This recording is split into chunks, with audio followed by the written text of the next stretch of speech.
It is Monday, June 17th, 2024. This is another edition of Baseball Today. Hold on, Rosie. You're not on your microphone. You can't hear me? No, you can, but you're not using your mic. I am right here. I got a new mic. You can't hear that? It sounded like you were on a cell phone. I'm sorry. My bad. We'll start over. My bad. It really sounded like not typical. Okay. Can you hear me now, everybody? Yes. Sorry for all you live folk around there. Sorry. Yeah, we're good.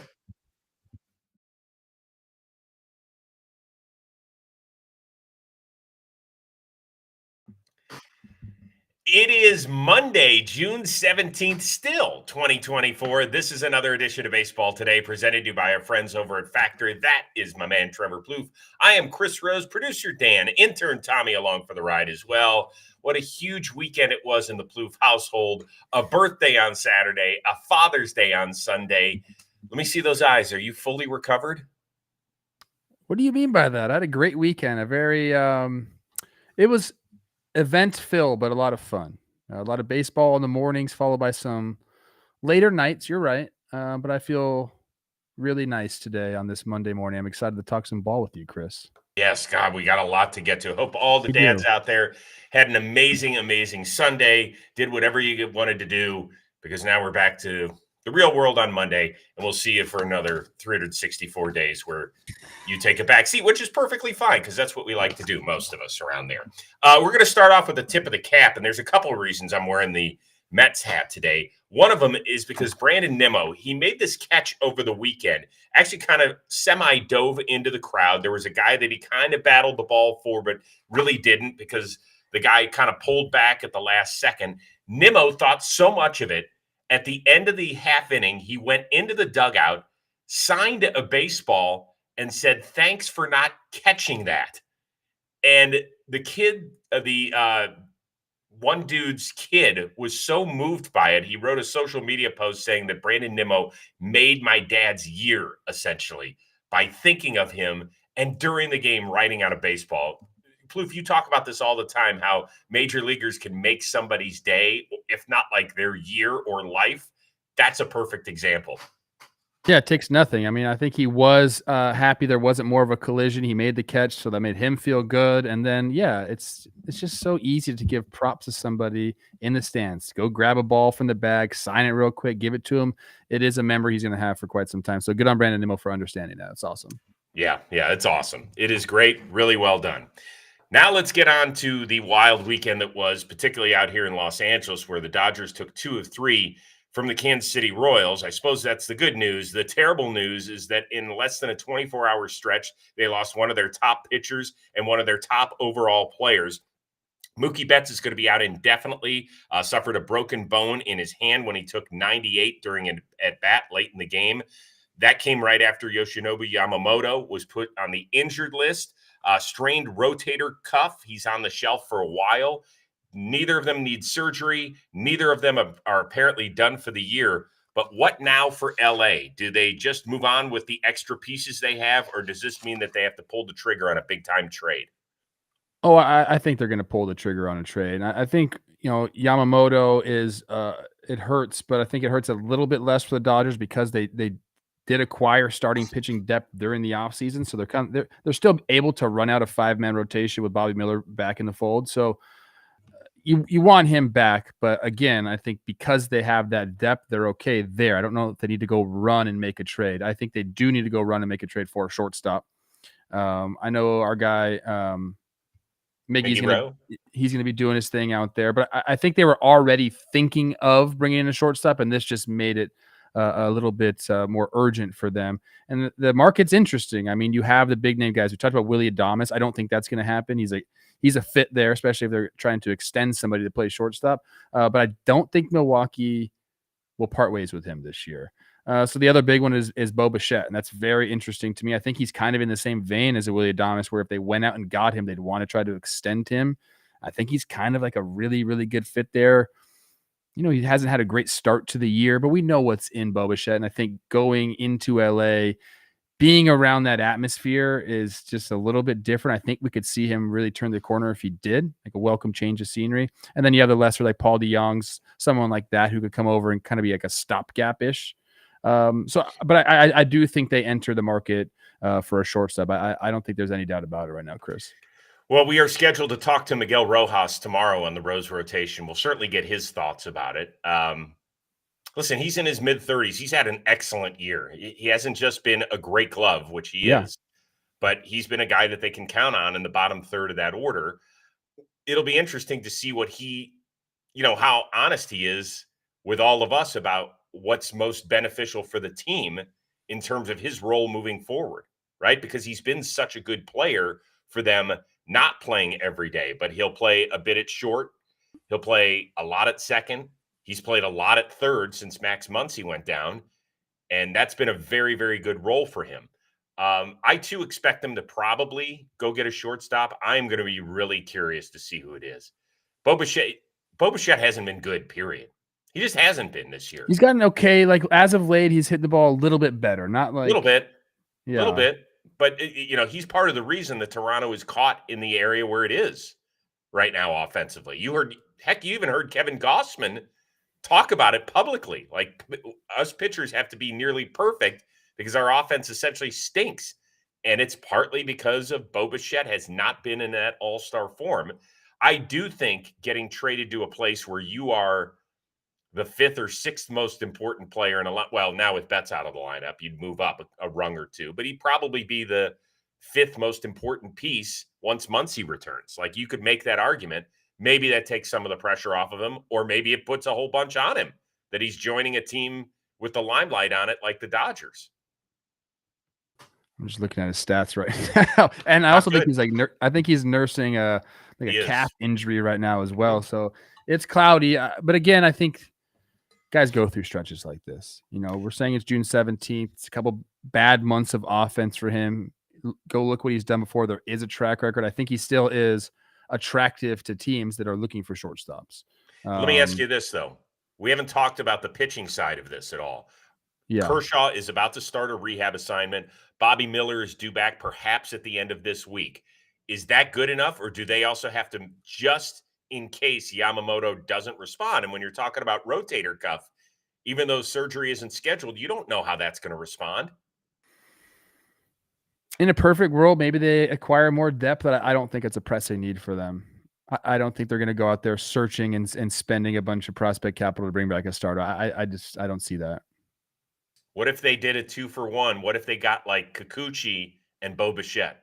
Yeah, I mean, I could see them doing. Yeah, I mean, you could do Crochet and DeYoung, something like that. But I think the shortstop's the more pressing matter. I think that's what they'll focus on. 2-for-1 would be great, but I don't know. Teams don't do that too often. They did 2 years. What was it? 3 years ago when they got Scherzer and Trey Turner. Yeah, they like that. I don't know. I think it'll be fascinating. Oh my gosh. Speaking of which, Trey Turner, welcome back. He's expected back in the Phillies lineup for the first time in 6 weeks. So yeah, we both expect the Dodgers to make some moves. It'll be very interesting. The most important thing is that this is June 17th and it's not September 17th, right? If it had happened then, they'd be in panic mode. Here they can kind of feel their way through. Can I ask one other quick question? Have you ever been hit in the hand to the point where you've missed time? No, not where anything broke. I had some nerve damage in my thumb that caused me to miss time, but a broken hand, I mean, you're looking at 6 weeks minimum, I would say. I would say more like a 2-month thing for him. And I was just talking about this on Talking Baseball. I think the Dodgers are okay with that. Take the full 8 weeks, come back, you're end of August, ready for the stretch run in September, get your feet under you before the playoffs. So, as much as it sucks to see Mookie go down, and it was a horrible video to watch, man, you just hate seeing that. He'll be back this year, and I think he'll be okay. It was interesting to hear Mookie Betts. He did say, I'll just watch the team do their thing and maybe get a little bit of a mental breather. He kind of slipped that in. This has not been easy over the last several weeks. So we'll keep our eye on it. Both those guys hopefully are doing really well in several weeks, if not months. They're going to miss Yamamoto, who in his last 8 starts an ERA of 2.54, more than a strikeout per inning. All right, Seattle ends up dusting the champs, now has an 8.5-game lead over Texas in the American League West. It is mid-June. Would you be shocked if the Mariners do not win the West the way they're playing and all the seemingly issues everybody else has? I think I would be shocked. It's kind of like I don't want to say it, Chris, but I think I would be shocked. As you mentioned, 8.5 over Texas, 9 over Houston. Texas just has not been able to find their footing. And an interesting statistic: Corey Seager hasn't got a hit against the Mariners this year. And then Houston, like I'm still half expecting them to just kind of go on a magic run, but they haven't been able to find their footing either. So I think with the way the Mariners have been pitching the ball, Mitch Garver's been hitting the ball lately for them. I do believe they're going to go and make an offensive upgrade at the trade deadline. Julio started his like getting hot again towards the end of the season. I think he's got an 8-something OPS in the month of June, which is kind of on the right path for him as the season goes on. He usually gets a lot better. So because I think they understand the position that they're in, the pitching is not going anywhere. Like when you have an 8.5-game lead with that pitching staff, you're not going to go on losing streaks. Like you have stoppers up and down that rotation. So it'd be hard for the Rangers, even if they run off a 10-gamer, like they're probably going to gain 4 games. Like it's just the reality of the situation with Seattle's pitching right now. So I don't think they'll give up the division. I really, really want them to go make a big splash at the deadline and bring in a bat. I don't know who it could be. There are going to be a lot of guys available, a lot of teams looking for upgrades as well. So that's a whole other issue here. But I guess to answer your question, yes, I would be shocked right now if Seattle doesn't win the West. Okay. So I made the mistake last year of giving them the pep talk of all pep talks, and that backfired. So I want to tread lightly here. They have their largest division lead since 2001 when they won the division by 14 games, which was the last time they won a division title. Offensively, they're okay. They're fine. I did know that things were going to go well this weekend when Julio, he was 1 for 11 with 7 strikeouts against Nathan Eovaldi. Ends up hitting a home run, getting another base hit, and I was like, oh, man. If a dude who, you massively struggle against, you start seeing and hitting and all that sort of stuff, then you're going to be just fine. This is a team that could make the World Series, and it wouldn't shock me. With the pitching they've got, Plouffe, like the Yankees are still the favorite. I'll put Baltimore after them. But after that, I think Seattle out of the American League, you're like, yeah, because they're a team that could play in that first round of the playoffs. You could, go a full 3 games. If you win that, their 4th starter in a game 1 could totally match up with somebody else that's well rested. Absolutely. I mean, can't you just envision their starters giving them great starts and Cal Raleigh hitting like a homer to win a game in the playoffs to send them on to the next round? Like that's very feasible. Totally. Julio making a catch out in center field, stealing the base. So I guess it gets back to the point. Are you willing to say that this is like how shocked? I would be shocked. I know Mariner fans, you hate hearing that. I don't think they do. I think they understand. We built this lead up with this pitching staff, barring injuries to that. I think that they have a very, do we have the odds? How do you find the odds to win the division? Well, you would know that better than me. Yeah, I guess. I'll look it up. I'll get back to you. Why don't you look it up and I'll give you a couple of stats about them. Okay. They've been in first place for 36 straight days. They've won 16 of their last 21 dating back to May 26, which is the best record in baseball in that stretch. Most importantly, 22 games played in the division. They are 17-5 against the American League West. That is the easiest way to keep everybody at hands. Yeah, stay away from me like that. What do you got? I'm looking. Still looking. It's not as easy as you think. I mean, I have Vegas odds at -170 for them to win the division, but I wanted the percentage, and I don't know how to find that. Somebody will comment. Okay, that's fine. Also, the Rangers, holy smokes. For a franchise you thought would never go into an offensive slump, we know about their pitching. Like Scherzer will be back shortly, maybe DeGrom, maybe Molly. In their last dozen games, they've scored more than 3 runs only 3 times. Oh, my. Yeah. I know that Seager's been banged up. I know that, and that's a key cog, but you just didn't expect that with that team. Not at No, all. not at all. I mean, they Not at slugged all. their way to a World Series title. Totally. Hey, today's episode of Baseball Today is brought to you by our friends over at Field of Greens. A small regret is slouching in the dentist chair, thinking, you know what, I should have brushed and flossed a little bit better. A big health regret is listening to your doctor and thinking, yeah, I should have paid better attention to nutrition when I was younger.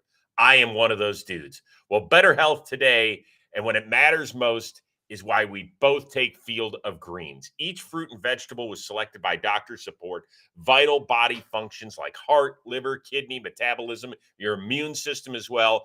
And only Field of Greens is backed by a better health promise. At your next checkup, your doctor will say, hey, your numbers are looking great. You have improved health. Yeah. Or you get your money back. If you don't hear that from your doctor, that's what happens. So don't look back and say, I should have paid better attention to nutrition when I was younger. Field of Greens, it is the key to better health today and when it matters most. And by the way, I'm not even too old to get in the game. So right now we're going to get you started. 15% off and free shipping. Visit fieldofgreens.com. Use the promo code baseball15. That's baseball15. Fieldofgreens.com. 15% off, free shipping. You will be feeling great. I'll tell you who's feeling great. The Milwaukee Brewers. I would call them the surprise team of baseball. They currently lead the Cardinals by 6.5 and 8 over Cincinnati after taking Sunday's series finale in dramatic fashion. Here's a 2-1. Espinal in the air. That is going to fall for a base hit. They're going to send the runner. Throw to the plate. The catch. The tag. He's out to end the game. Wow. What a finish up there in Milwaukee. What a finish to the weekend. For you, what was the biggest takeaway from those 3 games? Because there was a lot of interesting stuff that happened. They just find ways to win. You showed the ending to that game there. They're trying a bunch of different things offensively. I know the first game, Perkins pops the bunt up with 2 guys on, looks bad. But then 2 games later, Yeli's bunting. Like they're doing that offensively. They're stealing bases. They're playing defense. They have, they're running Koenig out there as an opener, and him and Bryce Wilson, I believe, are 3-1 in the 4 times they've done that. Like, so they're like navigating pitching injuries. They're just kind of doing everything right. They fight and they bunt, Chris. That's what this Brewers do. And they're winning ball games because of it. I mean, everything was, the whole entire series is amazing. Obviously, like the Snoop Dogg portion of it was awesome to see him in the booth. Even watching the other team, Ellie De La Cruz, and what he was doing on that side of the ball was fun to watch. It was a great series to watch. But again, it just reminded you, like, the Brewers will just find a way to win the baseball game. Bottom line, the Joey Ortiz deal looks like a win-win. Like, Corbin Burns is obviously doing his thing for the Orioles, but Joey Ortiz has how many years of control? Like, this guy looks like he could be a perennial all-star. And they, like, you see at the end of that game, Williams Contreras, that's a steal of a deal. Joey Ortiz, steal of a deal. I mean, they have everything going for them right now. And I think, yes, if you were to pick one team that everyone was kind of out on, especially after that trade, if you had to pick one surprising team, I think it is Brewers, because they really look like a complete team. I mean, the bullpen is going, like, they kind of have everything. The starting pitching, the lack of depth there is concerning, but they're still just figuring it out, Chris. I don't know. Like, they're just finding ways to win. They remind me of your Guardians, to be honest with you. Yeah, a little bit, no question. I think if you were to pick one surprise team in each league, it'd be Milwaukee in the NL and Cleveland in the AL. I want to go back to Friday night, because for people that didn't see the situation, the Brewers are down a run with 2 outs in the 9th. They got runners at 2nd and 3rd. And here's what happened, and then the follow-up with Blake Perkins talking to the media. Win it for the Brewers. It's Blake Perkins, and he bunts it in the air, and the game is over. Oh, my goodness. The Brewers finish a run short. I know the guys behind me are statistically better hitters, and I thought it would be a surprise to them. I thought it was a higher percentage play for me, just for me in general. Got someone fast on 3rd who's got a big lead. I just was trying not to be the hero, I guess is the best way to put it. And obviously it was a mistake. I feel really dumb, but like you said, tomorrow's a new day, and I hope to contribute tomorrow in a better way.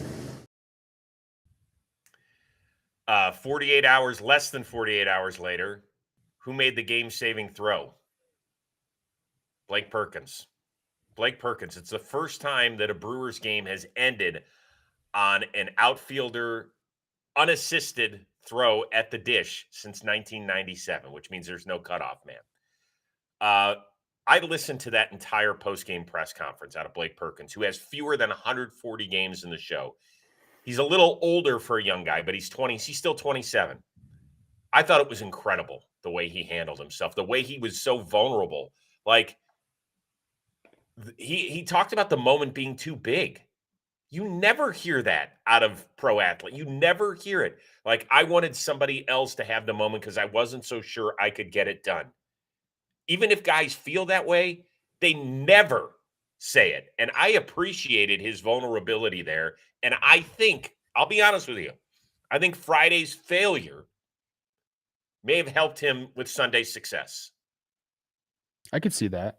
Yeah, it's interesting for him to come out and say that. You definitely are. There are definitely times in the game where you feel that. There's no doubt about it. He got up there and he thought, "Hey, man, I kind of don't have a shot here, so let's try something differently." I don't like that he said, I felt dumb about the bunt, because what's the difference between him striking out or hitting a pop up to center field? I mean, he's trying to take advantage. That was the day of my bunt sometimes rant. He went and did that. But like, I have no problem with him talking like that. And especially because I feel like he looked there, like he said, okay, I didn't feel great about my chances there. But a guy like that has the confidence to put that behind him. And obviously he did. I think that shows just a lot of like maturity, where you're able to kind of talk yourself through these feelings that you're having. And a lot of times, in these big situations, especially your team's in first place, like, this is a big time for these guys. You're in the big leagues doing it at the highest level. You're going to have these feelings, and being able to talk like yourself through them, I think sometimes is a really good thing. It's cool to hear. Mm-hmm. I made a dumb decision using this mic, so I apologize to everybody. I know it's a little tinny. It's a little hollow. Don't worry. I'll be better tomorrow. Sometimes we have we have issues. We have issues with what's going on. You know what? You know who was great on the mic? You were right. Snoop. What the heck? Let's listen to him for 30 seconds. He was so funny. I came in where the players come in at, because I'm a player. Get up in there. Oh, he's safe. He can't throw that. He ain't got no arm like that. No, he don't. He does, though. No, he don't. He does. Who is that with that rocket? Ellie De La Cruz. Oh, Lord. With a howitzer. He got a rocket in his pocket. Oh, my gosh. He was hilarious. There's like a 2.5-minute clip on MLB social media. Go listen to it. He was great. He's beloved. No question. Anywhere he goes. Oh, yeah. Dude. Just walk into the Brewers booth and do that, and everyone's like, oh, it's Uncle Snoop. Love that.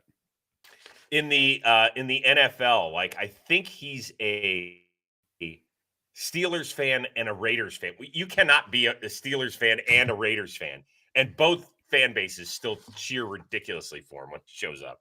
He's got a way about him, man. He's hilarious.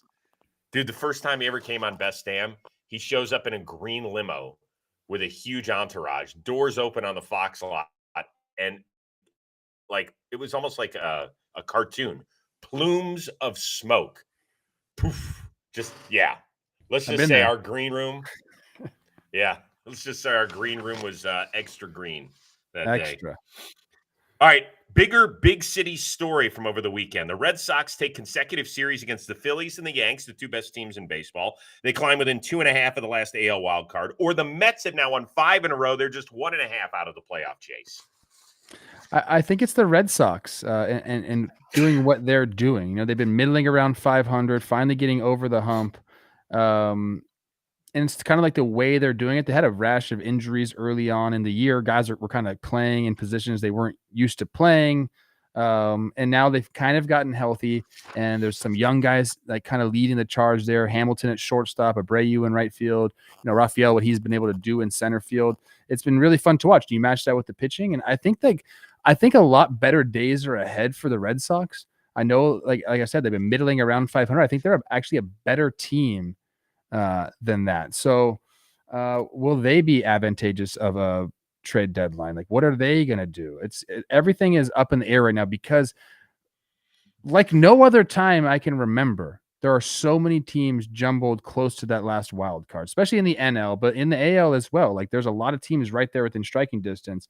I'm curious to see what they're going to do, but I think that watching them play lately feels a little bit different than it did early on in the season. Like I said, I think especially going up and doing that, you get beat by the Yankees in the first game. Alex Verdugo hits the home run. He's doing everything, which by the way, I thought was awesome.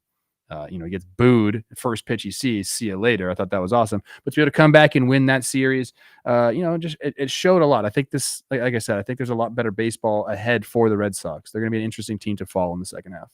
By the way, the Verdugo thing was hilarious. Him shit-talking everybody around the bases. We need more of that. I don't care whose side you're on with that. If you're going to boo him like they booed him, which was a heavy chorus of boos, like I feel like it's warranted. Like think about the emotions coursing through his veins right there. Like this is a place you played. Now you're getting booed and you're like, all right, I'm playing for the arch rival. Here I am. We're in first place by a large margin. You hit the first pitch out against one of their best pitchers, young guy. Like, what would you do? How would you feel? Pretty confident in that moment, right? Go for it. I have no problem with it. Just to piggyback on the Red Sox very quickly. This is as athletic a Red Sox team as we've seen. And not just because they stole 9 bases last night. I mean, they took advantage right there. They totally did. They had something going on. But it's more than that, right? Duran, David Hamilton. I cannot believe he's hitting in the top third of their lineup and is doing an amazing job. Ref Snyder, holy smokes. I mean, he's having a good year. Connor Wong could be an all-star this year. The weird thing is, you mentioned the 500 issue. Since May 10th, when they fell to 19-19, they haven't been more than 2 games over or 2 games under 500.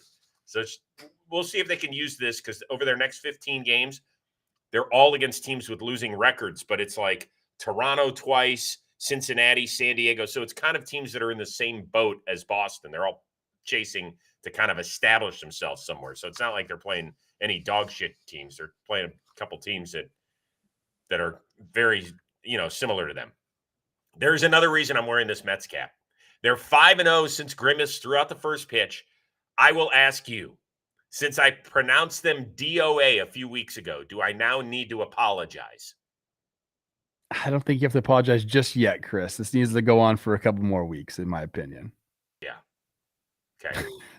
And by the way, don't give me this shit that now you're all following Grimace. Because did you see, Dan, roll that back 1 second.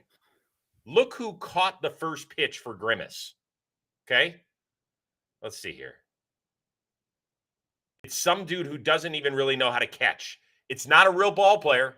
Who is that? I don't know. Grimace's buddy he brought along with him, or might be a guy who dresses up as the Hamburglar occasionally when they go on promotional tours. I don't know. Is he wearing a left-handed glove on his? Yeah, to he throw is. right-handed? Yes, he is. He is. Grimace is. Okay. So let's not act like, oh, this is it. If you had cared enough about Grimace throwing out the first pitch, you would have sent out a legit ball player to catch the first pitch. Are you telling me that Nemo, who doesn't turn down anything and is smiley 98% of the time every day, that he wouldn't have gone out there and caught Grimace's first pitch? So don't give me you can't play that we're 5-0 with Grimace and not throw out a legit ball player to catch the first pitch. I feel like I'll probably be in the minority here, but who's Grimace? Like, what's the significance there? Who is that? You don't know who Grimace is? I do not. From McDonald's? Like, you've never seen a Grimace shape? He's Grimace. Oh, like that you just said that, like the Hamburglar. He's like a McDonald's character. Yeah, like there's Ronald McDonald, there's Grimace, I cannot believe I have to explain this to you. I had no idea that he was from McDonald's. So what's the whole thing here? What's going on? Why is he throwing out a first pitch? Well, it was obviously some sort of marketing tie-in, but I'm disappointed. What's going on here? It was his birthday. Okay, his Grimace's birthday. birthday. They have birthdays. When's the hamburger's birthday? They don't I know. don't know. Shut up. This thing stinks. It smells like something weird. You're coming at me for not knowing who Grimace is? Yeah, I've never seen that guy in my life. Well, there's some people in the chat. Let's see here. Electric Allen said I had no idea either. I don't know.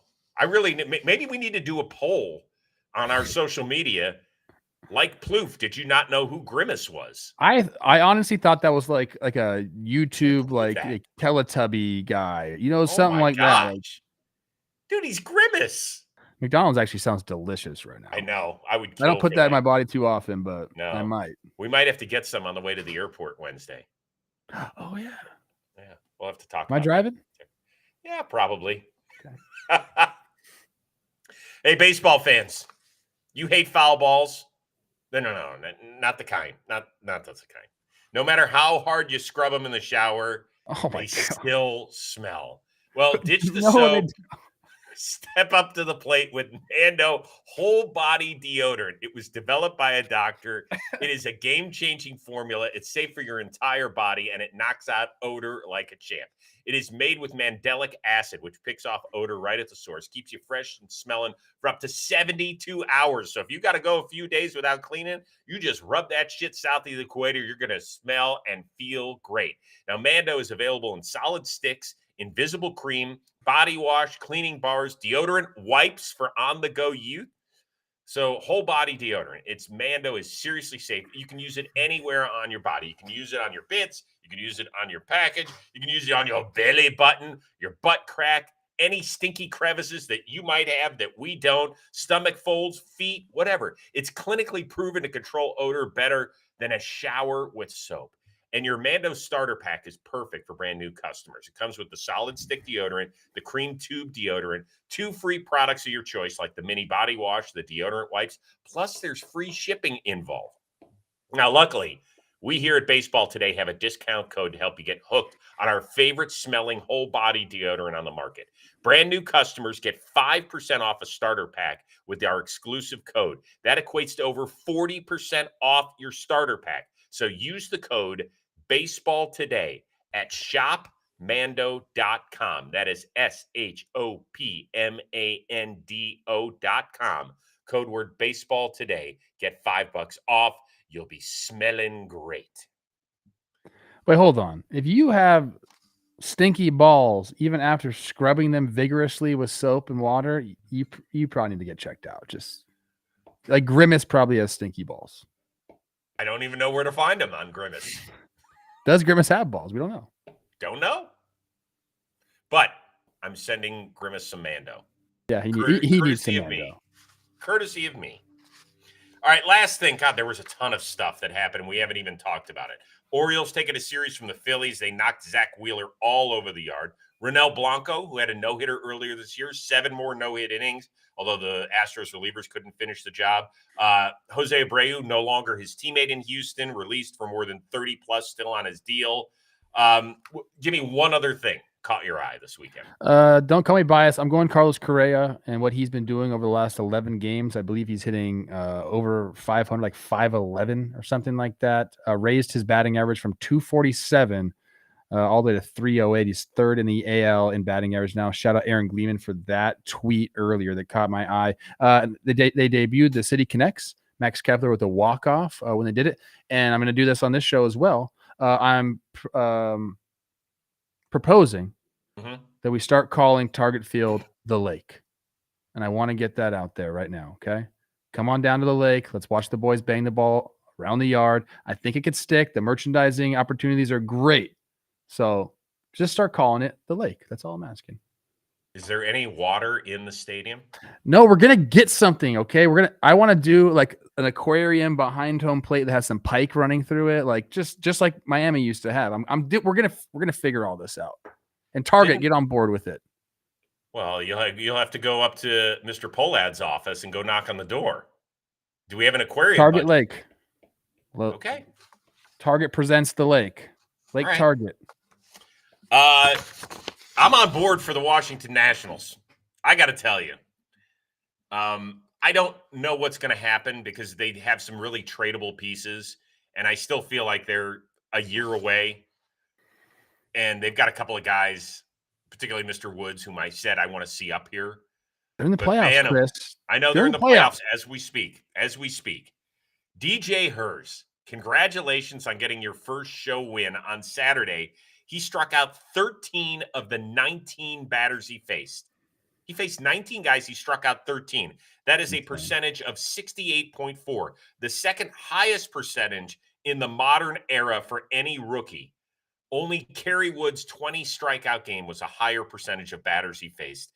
Now, this is a guy, speaking of Kerry Wood, he came over from the Cubs last year in the Jeimer Candelario deal. I like him because he's a multi-sport athlete, former high school shooting guard that was a good player, was going to walk on as a quarterback at North Carolina if he had gone there to pitch. Instead, he got drafted right out of high school. On top of that, he's been part of a rotation that's been humming over the last week. I want to thank Eric Johnson, who directed us to Mark Zuckerman's post. Zuck works for the Nats, covers the Nats for MASNsports.com. National starters in their last 5 games, more than 30 innings pitched, giving up only 4 runs, 36 strikeouts, only 4 walks, and ERA of 1.19. Good for them. Good for them. They're fun. All right. Factor question of the week. Get it in by Thursday night so we can use it on Friday's show, which we will be doing together live from the warehouse. Thursday and Friday. We're live and we're Wednesday together. too, I think. Yeah, Wednesday we'll have to see what's going on there. I haven't quite figured that out. People, I apologize for my microphone. That is a technical issue in the Rose household that we're working on that we will have cleaned up for tomorrow. So thank you for fighting through. That's what I appreciate. Oh yeah, there was one other thing. Let's see here. Ben Fitter said that the M's are 78.7% from Fangraphs. Give me 30 seconds on Jose Abreu. Were you shocked that he was released? I think the Astros are at a point now where they're trying to make like solid baseball decisions to get back into this. And I think that's one area where they said, okay, we can improve there. I think that's a big leap to take. Pulling Ronel Blanco at, I think it was 93 pitches after 7 no-hit innings, I think is an eye to the future of the season. Like, is this going to get it started? I don't know, man. Are they going to trade Alex Bregman? I don't know, man. But this is I feel like a sign that they're willing to make some moves and get back into this year, or else they wouldn't have released him. Yeah, I mean, he's eating up a roster spot. I am shocked that it didn't work out in Houston. I mean, you talk about a guy who literally fell off a cliff, Plouffe. Yeah. Woo. I love the signing. I thought it was great. It was a lot of money, but I said I think it's going to be worth it. Like, I think he's going to provide something for them, especially with that small right field. I thought he was going to thrive there, but I guess just his body couldn't do it anymore. Shame. Good dude, really good leader. Just, it happens. Just shows you that, like, we take for granted how good guys are for how long. Like, we're like, oh, yeah. It ain't easy. That sport is tough as hell. Tough as hell. All right, we are back at it again tomorrow. I want to thank our one-of-a-kind producer, Dan Rourke, our amazing intern, Tommy, as well. That is the uber-talented Trevor Plouffe. I am Chris Rose. We will see you Tuesday here on Baseball Today.